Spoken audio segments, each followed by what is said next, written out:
Hi, I'm here at Scanlan Creek with my buddies. There's a lot of squirrels and of course a lot of birds. Yeah, I'm sorry.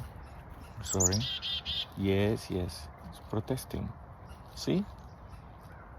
You want to say something? Okay, no? Alright, fine. So, this was good.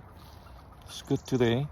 I'm gonna stay a little longer because it's fantastic weather. And for what I hear,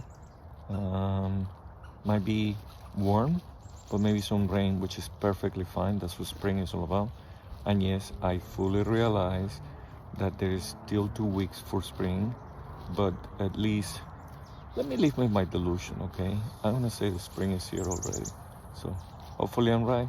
We'll see what happens. Hi. How you doing?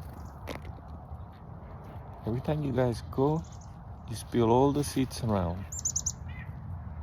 Okay. Oh, white breasted not hatch. No way. Can't say if it's a she or a he. And there is also a red-bellied woodpecker. Oh my god.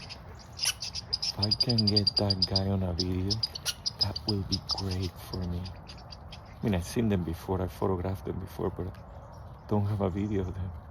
So, yeah, hopefully. Let's see. I'm gonna start talking.